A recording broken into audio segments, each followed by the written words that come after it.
Assalamualaikum warahmatullahi wabarakatuh. Salam sejahtera untuk kita semua.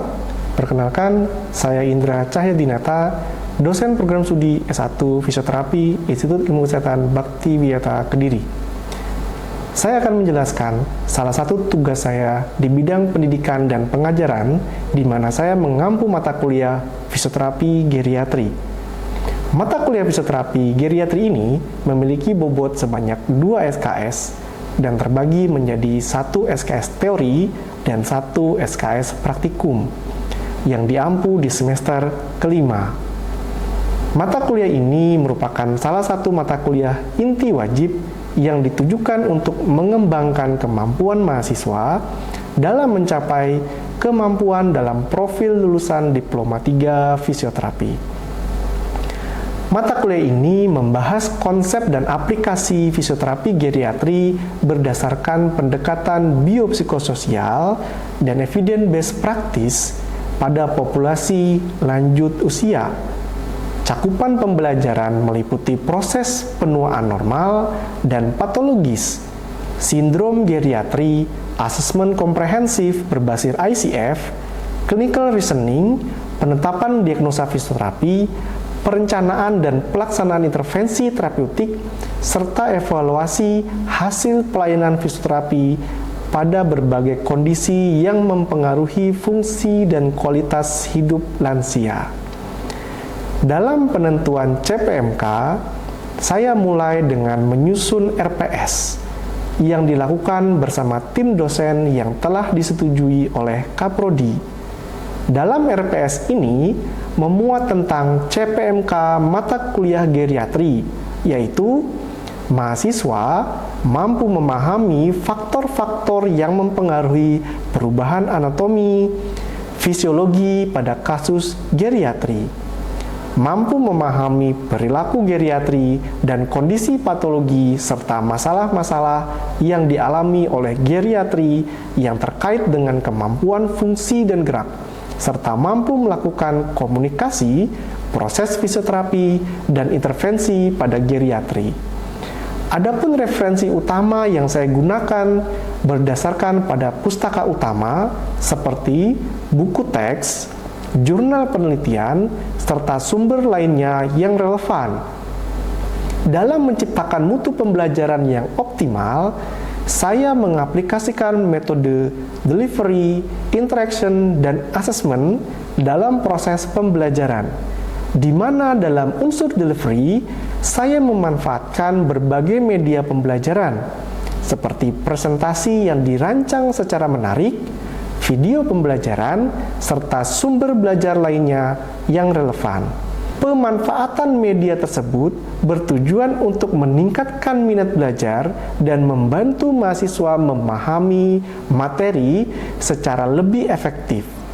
Sebelum perkuliahan dilaksanakan, saya mengawali dengan koordinasi dengan mahasiswa tentang bagaimana perkuliahan ini akan dilaksanakan.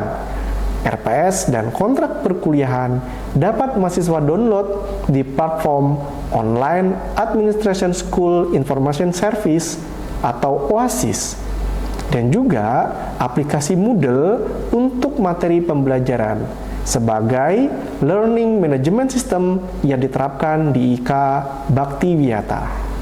Sebagai bentuk inovasi pembelajaran, saya bersama tim mengembangkan modul pembelajaran sebagai bahan pembelajaran dan referensi dalam penanganan fisioterapi pada geriatri. Dalam tahap interaction, saya menerapkan pembelajaran yang bersifat interaktif dan berpusat pada mahasiswa atau student centered learning. Interaksi dilakukan melalui diskusi, pemberian pertanyaan pemantik, serta analisa kasus yang mendorong mahasiswa untuk mengemukakan pendapat dan mengaitkan materi dengan pengalaman belajar maupun pengalaman praktik yang dimiliki. Pendekatan ini diharapkan dapat mengembangkan kemampuan berpikir kritis, komunikasi, dan penalaran kritis mahasiswa.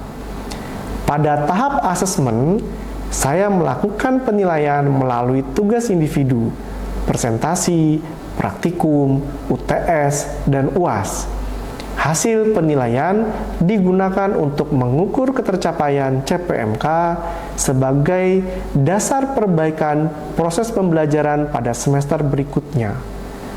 Dalam scoring penilaian dilakukan melalui proses pembobotan, yaitu UTS sebanyak 25%, UAS 25%, tugas 20%, serta nilai praktikum sebanyak 30%. Nilai akhir diperoleh dengan menjumlahkan nilai pembobotan masing-masing aspek. Kriteria lulus dalam mata kuliah ini disesuaikan dengan panduan akademik dengan minimal nilai yang diperoleh adalah 5,5 atau setara dengan C. Semua penilaian dilakukan secara objektif dan profesional dan terdokumentasi dengan jelas di dalam sistem OASIS IK Bakti Wiyata. Berikut ini saya tampilkan salah satu contoh pengajaran yang saya berikan secara luring di dalam kelas. Materi disampaikan dalam pertemuan ke-14 mata kuliah Fisioterapi Geriatri. Assalamualaikum warahmatullahi wabarakatuh. Waalaikumsalam warahmatullahi wabarakatuh. Selamat siang semuanya adik-adik, apa kabarnya hari ini? Alhamdulillah sehat, Pak. Alhamdulillah. Oke, siang hari ini kita akan melaksanakan perkuliahan kembali ya. Untuk hari ini saya akan menerangkan tentang materi pertemuan ke-14. Kita akan membahas tentang penilaian nyeri dan disabilitas bahu menggunakan SPADI atau Shoulder Pain and Disability Index. Oke, sebelumnya saya mau tanya dulu nih. Siapa yang pernah nyeri bahu? Ayo, angkat tangan. Yang pernah nyeri bahu siapa? Ayo, kamu udah pernah Bayu? Ya. Siapa lagi yang pernah? Yang lain belum pernah? Berarti yang lansia cuma Bayu. Oke ya. Nah, memang kondisi nyeri bahu ini sangatlah tidak mengenakan gitu ya. Karena tidak ada, mungkin kebanyakan touring ya atau tidur miring ya kan. Nah, apa yang diharapkan dari perkuliahan kita hari ini yaitu adalah setelah mempelajari pembelajaran hari ini diharapkan mahasiswa mampu yang pertama menjelaskan perubahan muskuloskeletal pada lansia yang berhubungan dengan nyeri pada bahu, kemudian menjelaskan konsep pemeriksaan nyeri pada geriatri, memahami tujuan penggunaan dari SPADI, mengadministrasikan SPADI dengan benar, kemudian menghitung dan mempresentasikan skor SPADI, menggunakan hasil SPADI dalam clinical decision making. Kemudian sebetulnya mengapa ya nyeri bahu itu penting pada lansia ya. Nah, kita tahu bahwa lansia ini ya memang erat kaitannya. Karena apa? Karena memang nyeri bahu merupakan salah satu keluhan muskuloskeletal tersering pada lansia. Ya, makanya nanti kalau kalian itu sudah merasakan nyeri bahu tiap hari itu berarti curiga. Jangan-jangan kalian sudah termasuk golongan lansia, ya kan? Nah, tapi sepertinya tidak. Kalau dari wajahnya tidak, ya kan? Mudah-mudahan juga dalamnya juga tidak. Nah, nyeri bahu ini ternyata angkanya prevalensi cukup tinggi, di mana prevalensi ini mencapai sekitar 20-30% pada populasi usia lanjut. Nah, ini memang angkanya memang kalau lihat kok cuma 20%, yang kecil sekali. Tapi kalau kita lihat memang ini termasuk angka yang tinggi yang dialami oleh lansia. Ya, selain dengan faktor-faktor penyakit yang lain ya, yang familiar misalnya hipertensi, ya kan? Kemudian osteoartritis. Di kalangan degeneratif ya, untuk nyeri bahu ini sangat sering sekali terjadi pada lansia.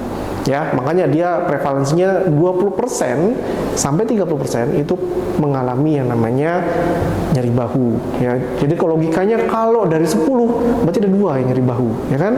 Nah, ini sangat menyakitkan sekali ya. Kemudian menurunkan kemampuan ya, menurunkan kemampuan aktivitas sehari-hari.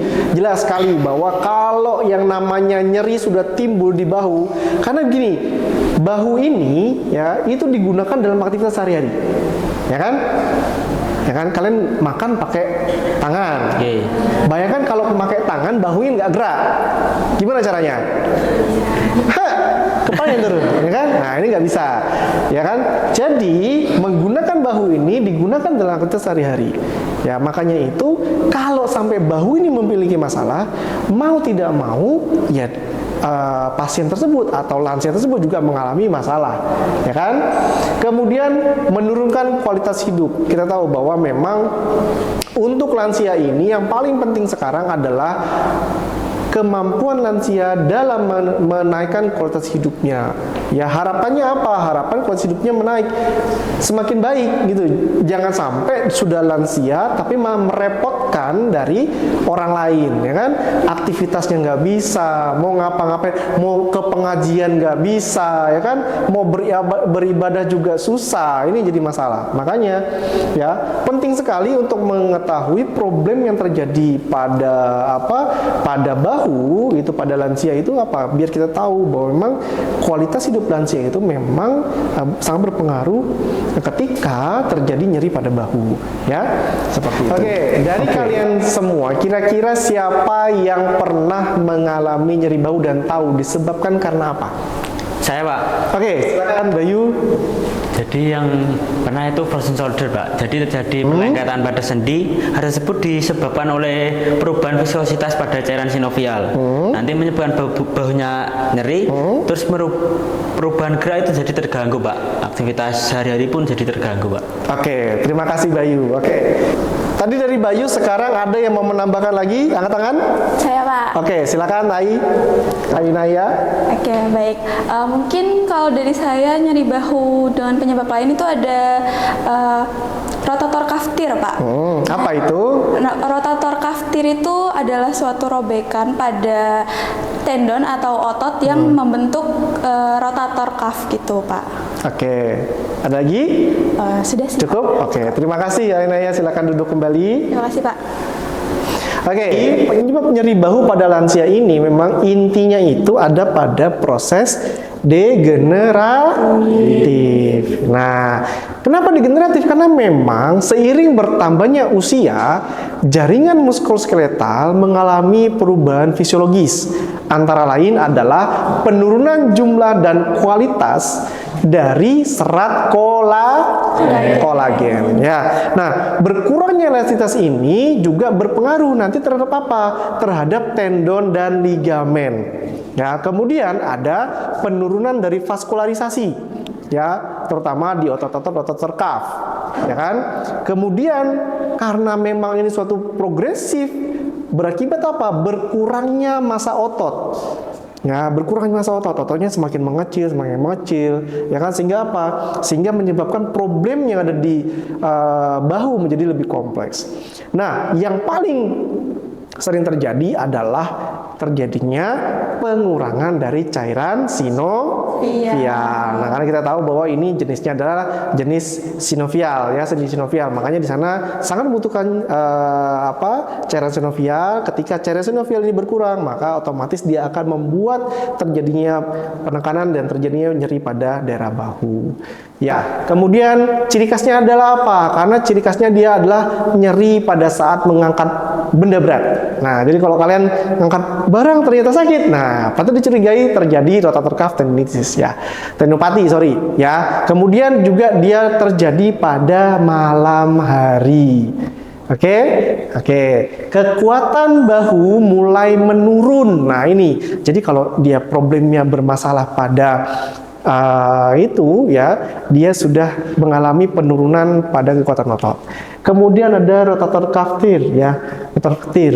Nah, rotator kaftir ini, ya, berlangsung lama tanpa penanganan. Artinya ketika kalian itu mengalami problem dulu, ya, dulu itu misalnya sering tidur miring, kemudian sering cedera pada bahu, tapi dibiarkan, nah itu kemungkinan akan bisa berakibat pada rotator kaftir, ya. Nah, ini juga hampir sama. Jadi kalau kita angkat barang itu juga biasanya dia timbul nyeri, timbul sakit, ya, nyeri hebat seperti itu, ya. Terutama ketika kita ngangkat lengan. Jadi ketika kita ngangkat lengan seperti ini, dia mulai merasakan nyeri atau sakit. Ya, oke. Kemudian ada apa lagi di situ? Kita ada Subacromial impairment syndrome ya. Nah, subacromial impairment syndrome ini ya degenerasi yang menyebabkan ruang dari subacromial itu semakin sempit. Ya, nah penyebab sempitnya ini antara lain adalah karena terjadi penebalan pada tendon, kemudian ada osteofit, kemudian ada perubahan dari bentuk akromion, kemudian juga adanya inflamasi. Nah, jadi rangkuman-rangkuman hal-hal seperti inilah yang nanti akan membuat terjadinya problem yang disebabkan pada subacromial impairment syndrome. Ya. Oke, kemudian ada apa lagi di situ? Ada osteoarthritis glomerular, ya, osteoarthritis glomerular. Nah ini, pada osteoarthritis glomerular ini ya terjadi penipisan, kemudian ada kehilangan elastisitas, kemudian itu menyebabkan kerusakan yang progresif. Ya, jadi osteoarthritis glomerular ini ya hampir sama seperti peradangan sendi pada sendi yang lain ya, karena memang dia mengalami peradangan persendian sehingga menyebabkan terjadi luka dan lain-lain, sehingga itu menyebabkan timbulnya nyeri pada daerah tersebut. Nah, inilah yang merupakan salah satu faktor ya degeneratif yang membuat terjadinya nyeri pada lansia. Nah, kemudian kalau kita sudah tahu nih adanya nyeri, penyebabnya apa, kemudian kita harus paham juga kita bisa mengetahui manifestasi nyeri tersebut dari mana. Salah satunya kita bisa melihat adanya keluhan nyeri dengan memeriksa ya nyeri pada geriatri. Dengan cara apa? Dengan dua subjek. Ada subjective examination, ada objective examination. Nah, kalau pada subjective examination ini, tentunya kita akan bertanya lokasi nyerinya di mana, kan? Nah itu kan paling awam kita tanyakan, ibu sakitnya di mana, kan gitu kan ya? Nah kemudian ada durasinya. Berarti kita tanya apa? Sejak kapan bu sakitnya, kan? Kemudian intensitas, ya kan? Nyeri ini kira-kira terus-terusan atau mungkin hilang timbul seperti itu. Kemudian ada faktor memperberat dan faktor mengurangi. Ketika apa bu nyeri ini semakin bertambah dan ketika apa nyeri ini semakin berkurang, seperti itu ya. Itu adalah kajian dalam subject examination. Kalau dia objective examination-nya, yang pertama kita akan melihat range of motion, LGS-nya. Ketika timbul nyeri, maka otomatis biasanya ROM-nya akan berkurang. Ya, MMT. Ya, ketika nyeri itu timbul, maka otot tersebut dia akan protect. Dia tidak akan dapat menghasilkan power yang tinggi. Makanya dia akan protect, membatasi sehingga ketika MMT-nya dia akan turun. Ya, maka dalam pemeriksaan MMT leveling 5 terjadi ketika sudah terjadi problem pada MMT, dia pasti akan turun. Nah, ada functional test, kemudian ada outcome measure. Ya, outcome measure inilah yang kemudian menjadi penekanan penting di mana kita harus tahu bagaimana kita mengetahui seberapa nyeri, kemudian ke fatality, kemudian juga problem yang akan timbul lanjutan nanti ketika nyeri ini tidak ditangani dengan baik. Ya, nah pada pemeriksaan nyeri, ya salah satu hal yang bisa kita lakukan adalah pemeriksaan dengan SPADI. Ya, SPADI. Apa itu SPADI? Ada yang tahu apa itu SPADI? Oke, SPADI kepanjangannya adalah Shoulder Pain and Disability Index. Nah, ya. Nah, SPADI ini merupakan instrumen self-reporting yang digunakan untuk mengukur dua. Yang pertama adalah tingkat nyeri, yang kedua adalah tingkat disabilitas akibat masalah pada bahu. Jadi ada dua tujuan dari SPADI ini. Yang pertama kita tahu dia nyerinya, yang kedua kita tahu dia itu mengalami disabilitasnya seberapa parah, ya. Tujuan untuk SPADI itu ada dua seperti ini, ya. Kemudian ketika kita sudah tahu nih SPADI ini, kita dapat datanya, kemudian digunakan untuk apa? Yang pertama untuk baseline. Jadi ketika kita dapat pasien yang satu orang, kita bisa menentukan, oh ibu ini derajat SPADI-nya itu misalnya di angka 20, ya kan, artinya ringan, ya kan, ringan. Itu sebagai baseline penetapan bahwa untuk derajat 20, kira-kira treatment apa yang bisa kita lakukan untuk menghilangkan nyeri pada pasien. Ya, kemudian untuk monitoring perkembangan, apakah bisa kita melihat oh terjadi penurunan derajat nyeri ini setelah diberikan treatment, atau mungkin salah-salah tambah naik gitu kan ya, nyerinya tambah naik. Nah, ini sebagai monitoring. Kemudian evaluasi efektivitas fisioterapi. Ya, kita tahu bahwa ketika kita memberikan treatment, maka yang kita perhatikan adalah apakah tindakan yang kita berikan itu efektif. Contohnya ketika kita memberikan penggunaan misalnya TENS untuk menggunakan dari menghilangkan nyeri pada bahu, ya kan, apakah itu efektif, ya kan. Nah, itu bisa dimonitoring dengan SPADI ini, ya, walaupun bisa kita gunakan dengan FAST dan lain-lain, tapi memang untuk SPADI ini dia menggunakan dua, yaitu nyeri dan juga disabilitas. Oke. Nah, kemudian pengukuran SPADI ini terbagi menjadi dua aspek, ya.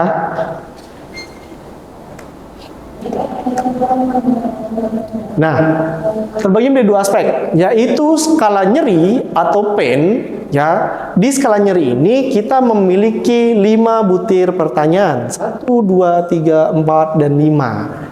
Nah, pertanyaan ini nanti yang menjawab adalah pasiennya. Kita hanya memberikan form aja. Ibu, ini formnya, nanti tolong dilingkari, ya.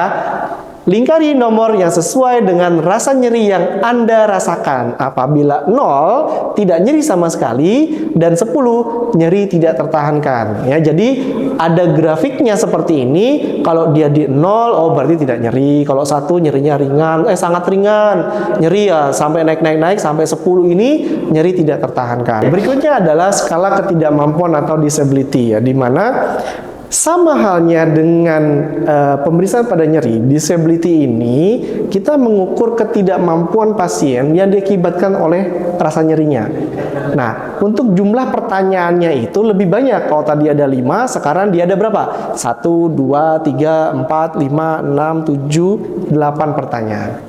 Ya, 8 pertanyaan ini untuk mengetahui apakah pasien tersebut mengalami ketidakmampuan atau disability. Coba kita lihat, mencuci rambut atau keramas, ya kan?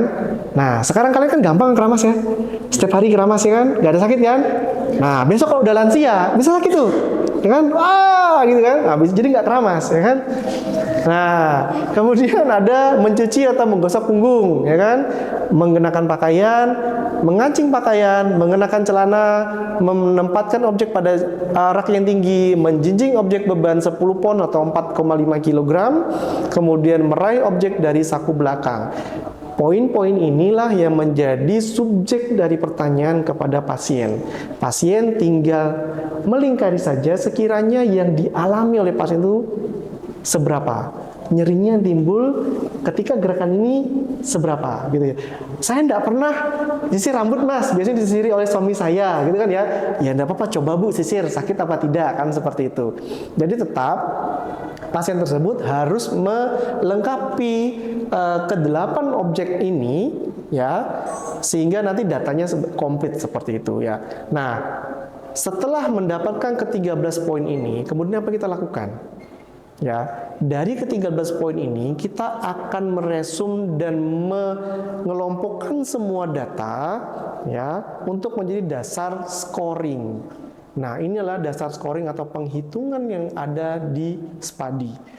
Ya, memang ada beberapa mekanisme penghitungan, ya. Yang pertama dengan menghitung sendiri-sendiri, ada yang nyeri, kemudian disability, ya. Ada yang dilangsungkan seperti ini. Tapi kalau di sini kita menggunakan langsung saja. Artinya semua jumlah Misalnya tadi nyerinya itu ada 3, 4, 5, kemudian 8, itu kita hitung semua sampai ke 18 poin tersebut, kemudian kita hitung jumlahnya, kita masukkan ke dalam jumlah scoring, ya, kemudian dibagi 130. Ya, 130 dapatnya dari mana? Dari ke 13 poin itu dikalikan 10. Ya kan? Hasilnya nanti dikalikan 100 dapatlah persentasi. Nah, jadi scoring ini didapatkan nanti hasilnya dari persentasi. Di mana manifestasinya dari persentasi tersebut adalah sama. Kalau dia dapatnya 0%, berarti dia menunjukkan tidak ada gangguan atau fungsi bahu bekerja dengan normal secara sempurna. Kalau dia dapatnya 100%, menunjukkan tingkat nyeri dan disabilitas fungsional bahu yang sangat parah atau disfungsi total. Nah, ya kembali lagi, misalnya Pak dapatnya 20%, artinya apa? Berarti memang skalanya masih ringan, ya. Skalanya masih ringan, 20 sampai 40 itu sangat ringan. Ya, kemudian kalau dia di angka 50, 60, 70 itu berarti skalanya sudah sedang. Kalau dia di angka 80 sampai 90 sampai 100 itu berarti sudah tinggi. Ya, itu sebagai pemahaman kita untuk dapat menghitung scoring dan juga menghitung pasien ini nyerinya seberapa dan disability seberapa. Ya, sebagai bahan kita mengevaluasi apakah tindakan kita itu sudah betul atau tidak. Oke. Nah, berikutnya adalah tugas untuk Anda semua, ya. Ini yang ditunggu-tunggu kan? Nah, untuk tugas kali ini saya minta kepada teman-teman semua, ya, sangat simpel sekali, kita hanya mencari 3 saja, jangan banyak-banyak, ya. Lanjut usia yang memiliki kriteria permasalahan di nyeri bahu, ya, khusus untuk di nyeri bahu saja, ya. Kemudian lakukan anamnesa mengenai problematik yang timbul disertai dengan pemeriksaan spesifik. Ya kan, pemeriksaan spesifik kan sudah paham, ya kan, ada pemeriksaan di bahu sudah paham. Nanti silakan diperiksa dulu, ditentukan dulu ini disebabkan karena apa, ya kan. Diagnosa fisioterapi sudah jelas, kita menggunakan ICF. Nah, kira-kira apa yang menjadi problem pada pasien tersebut. Lakukan manajemen pemeriksaan SPADI, oke? Formnya nanti akan kita kirimkan. Kita hanya minta pasien tersebut untuk mengisi formnya saja. Silakan dilingkari Bu, gitu ya. Nah, lansia ini kadang-kadang itu harus didampingi karena maksud dan tujuan itu nggak paham. Jadi mau tidak mau nanti kita harus tentukan, Ibu ini yang maksudnya itu tuh poin 1 ini seperti ini ya. Ibu kalau nyeri sekarang ini kondisinya itu nyeri itu bagaimana? Apakah sangat nyeri ataukah mungkin nyerinya ringan? Nah, kalau nyeri ringan dilingkari di 0, mungkin kalau di sangat nyeri nanti dilingkari 7 atau 8 seperti itu. Ya. Kemudian didokumentasikan dalam laporan status klinis fisioterapi. Oke, nah tugas Anda seperti ini, nanti silakan dikumpulkan minggu depan, maksimal minggu depan, dikumpulkan melalui Moodle masing-masing.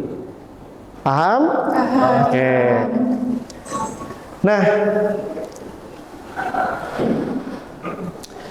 ya, inilah sesi terakhir dari pembulan kita, ya.